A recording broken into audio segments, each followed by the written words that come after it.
Congress party అప్రజాస్వామిక పాలన కొనసాగించిందని పురపాలక శాఖ మంత్రి పొంగూరు నారాయణ అన్నారు. మంత్రి నారాయణ ఆధ్వర్యంలో ఘనంగా తెలుగుదేశం పార్టీ 44వ ఆవిర్భావ దినోత్సవ వేడుకలు గోమతి నగర్ మంత్రి క్యాంపు కార్యాలయం నందు జరిగాయి.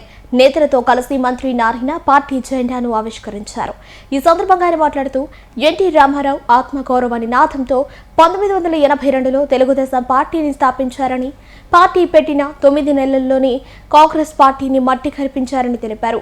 201 స్థానాల్లో విజయం సాధించారని, సమాజమే దేవాలయం, ప్రజలే దేవుళ్ళు అని ఎన్టీఆర్ విశ్వసించారని మంత్రి పేర్కొన్నారు.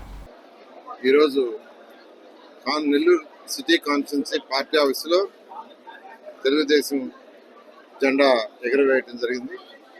ఈరోజు కాన్స్టిట్యున్సీలో 28 డివిజన్లలో ప్రతి డివిజన్లో తెలుగుదేశం పార్టీ జెండాను ఎగురవేశారు. తెలుగుదేశం పార్టీ ఎలా పుట్టిందో అందరికీ తెలుసు. ఆనాడు కాంగ్రెస్ ప్రభుత్వం చేస్తున్న పరిపాలన అంటే అది ప్రజాస్వామ్యంలో లేకుండా గెలిచిన ఎమ్మెల్యేలు ముఖ్యమంత్రిని ఎన్నుకోకుండా ఢిల్లీ నుంచి కవర్లలో వస్తుంటే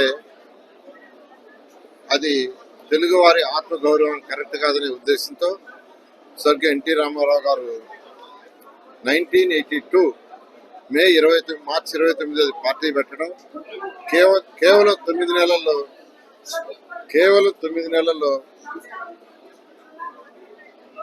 నెలల్లో ప్రభుత్వాన్ని ఏర్పాటు చేసిన వెంటనే ఏదైతే ఆ రోజు పార్టీ ఏర్పాటు చేసే ముందు ఏదైతే కూడు గుడ్డ నీడ అనే నిదానంతో పార్టీని స్థాపించారో దానికి కట్టుబడి కూడు గుడ్డ నీడ ₹2 కిలో వీజీ కానీ జనతా వస్త్రాలు కానీ పేదలకు ఇళ్ళు కానీ ఏర్పాటు చేసి అంతేకాకుండా అనేక సంక్షేమ పథకాలు అటు ₹2 కిలో బియ్యం, మహిళలకు ఆస్తిలో భాగం, చట్టసభల్లో మహిళలకి రిజర్వేషన్స్, అదేవిధంగా పద్మావతి మహిళా యూనివర్సిటీ, అదేవిధంగా పెన్షన్స్, అదేవిధంగా బీసీలకి, ఎస్సీలకి, మైనారిటీస్కి అనేక కార్యక్రమాలని సంక్షేమాలు చేస్తూ డెవలప్మెంట్ చేస్తూ ఈ రాష్ట్రాన్ని ముందుకు తీసుకుపోవడం జరిగింది. ఈరోజు గౌరవనీయ ముఖ్యమంత్రి గారు ఆ రోజు పార్టీ ఏ సిద్ధాంతంతో కూడు గుడ్డ నీడ చేశారో దానికి కట్టుబడి అటు సంక్షేమాలు ఇటు డెవలప్మెంట్ రెండు, సంక్షేమ ఒక పక్క చేస్తూ డెవలప్మెంట్ మరొక పక్క చేస్తూ ఈరోజు రాష్ట్రాన్ని ముందుకు తీసుకుపోతున్నారు. ఇది ఆ రోజు స్వర్గీయ ఎన్టీ రామారావు గారు ఏదైతే నిదాన పార్టీని పెట్టారో అది. అయితే దీనికి కార్యకర్తలే తెలుగుదేశం పార్టీకి బలం. ఈరోజు 1 కోటి మంది కార్యకర్తలు